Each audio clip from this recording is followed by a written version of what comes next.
Salve, salve, devoto! Rap Show na área no oferecimento da Bot Internet. A internet que não trava, a internet que não cai, a internet que cabe no seu bolso. Internet de qualidade e alto nível só tem um lugar, tá? É aqui na Bot Internet, link na descrição. Corre pra Folhas, porque aqui na Folhas nós vamos fazer o seu bordado com a maior qualidade possível. É tudo que você procura. O link tá na descrição. Olha o bordado aqui da camisa do canal do Rap Show, maravilhoso. Eu só faço as blusas lá. O link está aqui, ó. Quer um boné? Nós também fazemos. E a quantidade é que você precisa. Não tem quantidade mínima, não. Isso é o diferenciado. Folhas bordado. Corre pra Desembola, que você precisou de grana, a gente desembola pra você. Parcelamos de 12 a 18 vezes. O link está na descrição. E detalhe importante, tá? Aqui na Desembola é crédito na hora. É isso mesmo que você escutou. Não jogue fora a sua oportunidade. Instituto Céspedes Calvície tem solução. E a solução é o transplante capilar. Gente, não jogue fora a oportunidade de você fazer um transplante capilar de qualidade como o meu. Olha aí, eu não tenho uma entrada sequer, garanta a qualidade, o link está na descrição do vídeo. Agora, se você está pensando em consórcio, você vai fechar aqui com a Repsol Consultoria. Primeiro, que eu tenho parcela reduzida. Segundo, que eu vou colocar na sua mão um consórcio que cabe no seu bolso, que você vai conseguir pagar. E, meu amigo, um consórcio diferenciado. Afinal de contas, eu sou um licenciado da Demicon. Pode procurar eu e minha esposa, que nós vamos dar prioridade no seu apartamento.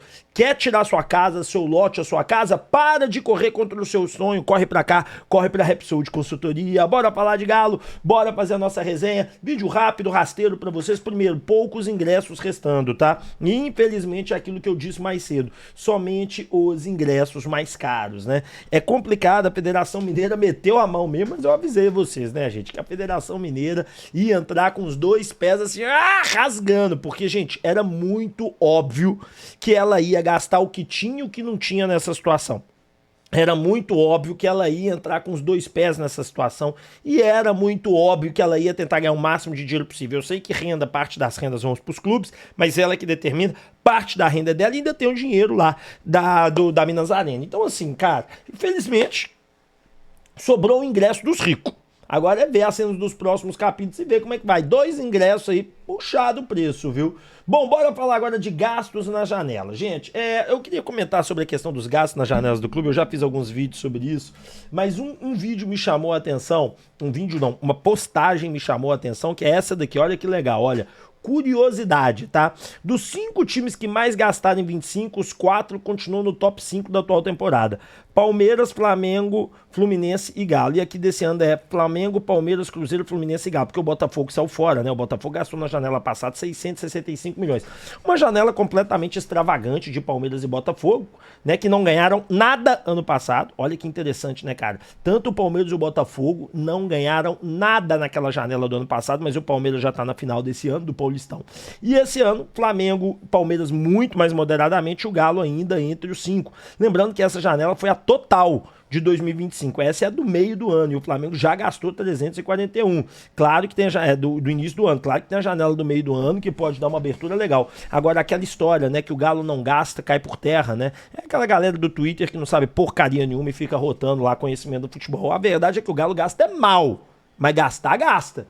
O problema é que quando você gasta mal, meu amigo, fica sem perdão, né? Você gastou mal, você se ferra mesmo, não tem volta, não tem retorno, você tá ferrado. Então, assim, infelizmente, um gasto elevadíssimo, né, numa temporada 2025 e não retornou. Mas tá aí, né? Os times que mais gastaram, os que não gastaram, como é que são as coisas. Próximo tema é a questão dos jornalistas aí afirmando que o Galo vai atrás do Patrick e vai ter proposta, né? Vamos esperar para ver as cenas dos próximos capítulos. Lembrando aos senhores que o Patrick é um jogador interessante, não é um jogador ruim, é um jogador de velocidade, é um jogador de realidade.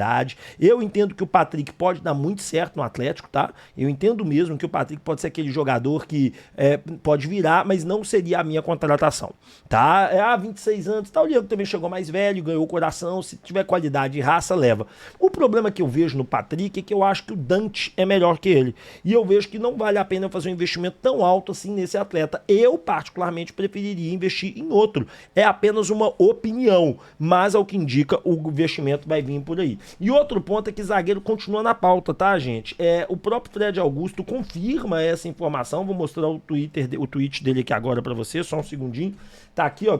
Eita, perdi aqui, rapaz. Mas deixa eu pegar ele de volta aqui. O Fred Augusto confirma a informação dizendo: olha, o Atlético está de olho em zagueiro mesmo. E, cara, não tem como não estar de olho em zagueiro, não. É uma necessidade estrondosa, é uma necessidade de urgência. E o Atlético tem que correr contra o tempo para contratar esse zagueiro, porque quanto mais tempo a gente demora na contratação, menos tempo o nosso querido Barba tem de preparar o atleta ao seu gosto. Então, assim, a final do Paulista acaba essa semana, né? Esse domingo. Então, teoricamente, na segunda-feira pode ser que tenha proposta pelo Patrick. O Thiago Fernandes afirmou e outros jornalistas também. Vamos aguardar e ver o que acontece. Bora falar de Vorcaro. Gente, o Vorcaro, ele deu o pano pra manga essa semana, porque o Atlético correu atrás de um monte de coisa, né, que tava errado. E eu vi o Henrique Rocha, um cara lá do Twitter, ele postou um negócio sobre... Ele fez tipo uma trend, falando algumas coisas sobre ele. Ó, ano passado, o Galo exigiu que Vorcaro revelasse quem estava por trás do fundo que compõe o FIGA, que comprou 20% da SAF. Não é FIGA, né? Ele escreveu errado. É um fundo... É FIBA.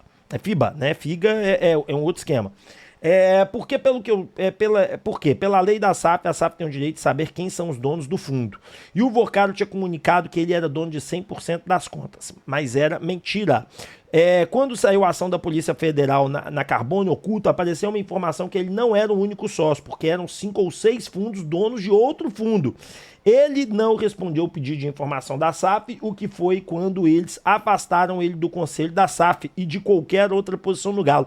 E ninguém ficou sabendo disso à época, não foi alardeado isso no mercado, e isso é muito interessante, porque a partir do momento que você, peraí, tá surgindo suspeito sobre você, eu vou lá, faço a pesquisa, porque vamos deixar uma coisa clara, tá? O fundo do Vorcaro não tem problema nenhum na CVM. A CVM autorizou, tá tudo certinho, porque o problema é que eles montaram uma rede tão complexa de fraude, que tem 30 e tantos fundos por cima, que a polícia agora que descobriu isso e agora ela tá tomando as providências. Mas também não tem nada em trânsito em julgado ainda.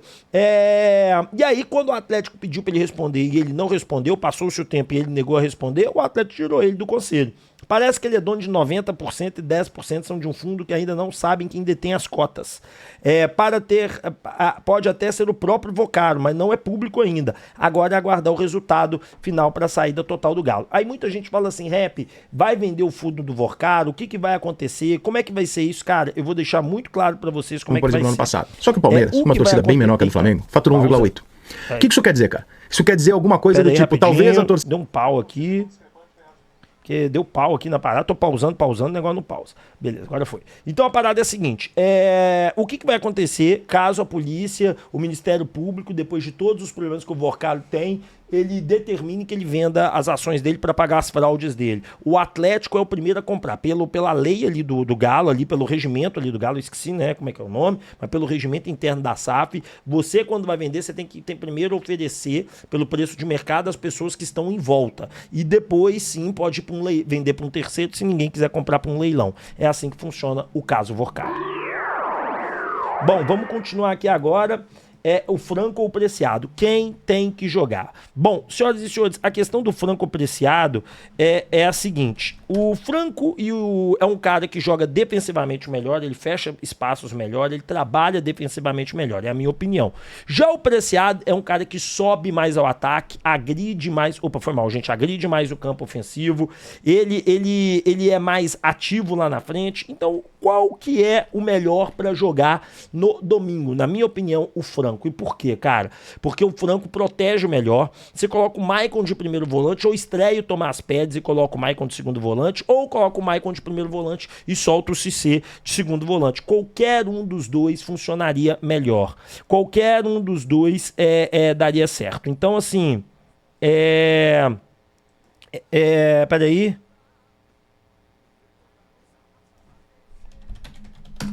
Então, assim...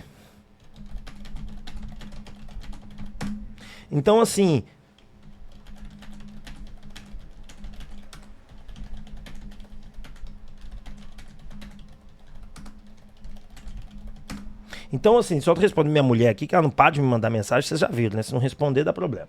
Então, assim, na minha opinião, o Franco subindo, fazendo a questão defensiva, funcionaria bem melhor do que o Preciado muito solto para esse jogo em específico, tá certo? Por conta do meio-campo do Cruzeiro, que é muito habilidoso e troca passe muito rápido. Eu não acredito que o Preciado vai conseguir fazer uma marcação precisa da maneira que a gente precisa. Bom, bora por último tema, ia falar do Rica, que humilhou direto os flamenguistas, que tiram onda com isso. Ele deu uma explicação, cara, que de vez em quando o Rica, ele dá umas dentro. Ele sempre, eu gosto muito dele, vocês sabem disso. Mas de vez em quando ele acerta umas paradas que é genial. Bora escutar. Gente, bora escutar o que o Rica disse. Eu acho que vocês vão gostar muito. Escutem só, olha lá. Eu acho que o Flamengo é um time que consegue faturar 2 bilhões, como por exemplo no ano passado. Só que o Palmeiras, uma torcida bem menor que a do Flamengo, faturou 1,8. O que isso quer dizer, cara? Isso quer dizer alguma coisa do tipo, talvez a torcida do Flamengo não seja tão discrepante com relação às outras torcidas se elas estiverem no lugar mais valioso, que é o Sudeste, por exemplo. Isso é um fato, que só a diretoria do Flamengo vai renegar. Qualquer outra pessoa do mercado financeiro que você perguntar, fala, eu tenho 50 milhões de torcedores no Brasil inteiro, dos quais 10 estão no Sudeste. E o Corinthians tem 13 no Sudeste, mas no total ele tem 40, 35. O cara vai falar que o Corinthians vale mais. Para qualquer pessoa do mercado que você perguntar, se você duvidar de mim, de algum estudo que eu já tenha visto, mais de um, vai para qualquer pessoa do mercado e pergunta, você prefere atingir 10 milhões de pessoas com 1 bilhão de reais, você prefere atingir 10 milhões de pessoas em São Paulo, você prefere atingir 10 milhões de pessoas espalhadas pelo Brasil? A resposta vai ser óbvia. Né? Então, o valor que o Flamengo diz ter superior aos outros, ele existe. Só que na cabeça do Flamengo ele é um valor completamente atrelado ao número de torcedores. Isso é uma puta de uma falácia do Flamengo, achar que tem valor. Eu tenho 30 milhões de torcedores, o outro tem 25, eu tenho X% a mais. Não, aonde estão os 25? Essa é a grande questão. Um ponto de audiência na televisão no Nordeste vale muito menos do que o mesmo ponto de audiência na televisão de São Paulo, considerando as mesmas pessoas. Então, isso aqui é um dado estatístico do mercado. Não sou eu que estou inventando, eu que estou achando, tá? É um dado do mercado. O que mostra isso o Palmeiras? O Palmeiras mostra um poder de faturamento foda. Que mesmo vendendo jogador e tal, você fala, pô, o Palmeiras chega perto do faturamento do Flamengo. O Palmeiras tem uma torcida consideravelmente menor que a do Flamengo, bem consideravelmente menor que a do Flamengo. Então talvez o ponto não esteja na torcida. Vocês disputam os mesmos títulos sem o Palmeiras ter, em nenhum momento desses anos todos, o Palmeiras teve um time com mais estrelas do que o Flamengo. Isso nunca aconteceu. É maravilhoso isso tudo que o Rica falou. E por quê? Porque eu trago para Minas Gerais e trago para você do outro lado da tela. Quando chegam e dizem assim, o Flamengo tem o patrocínio tanto, o Palmeiras tem tanto, o Santos, que é do tamanho da nossa, tem o tanto. Mas é porque ele tá em São Paulo, velho. O poder econômico de São Paulo é muito maior, as pessoas que esses caras querem atingir é muito grande.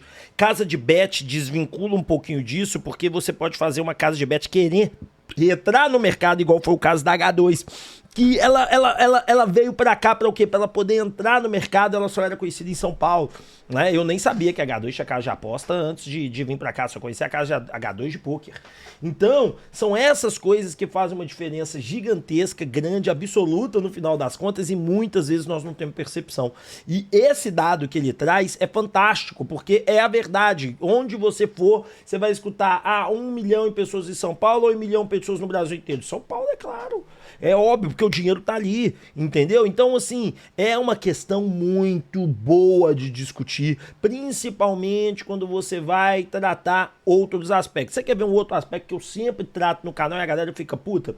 O Palmeiras consegue vender um cara que nem é craque por 15 milhões de euros. O Galo vai vender um dos seus melhores jogadores por no máximo 20, que é o Veneno. No máximo eu não acredito 20, eu acredito até que venda mais de 20. Mas o Riquelme, que tem tudo pra ser craque, por 15. Por quê? Porque o Palmeiras já saiu revelando jogador atrás de jogador. Seus jogadores estão no mundo todo. O Flamengo é a mesma coisa. É o Vini Júnior, é fulano, é ciclano, já passou pelo mundo e todo mundo fala deles. E o Atlético, o Savinho saiu daqui, foi pro Ajax, foi pro Girona pra depois dar certo. Entendeu? Então o Atlético ainda não pegou essa vez. Na hora que pegar, a coisa muda também pro lado de cá. Deixa o like, se inscreva, ative o sininho de notificação. Meu muito obrigado, fiquem com Deus, tamo junto e tchau!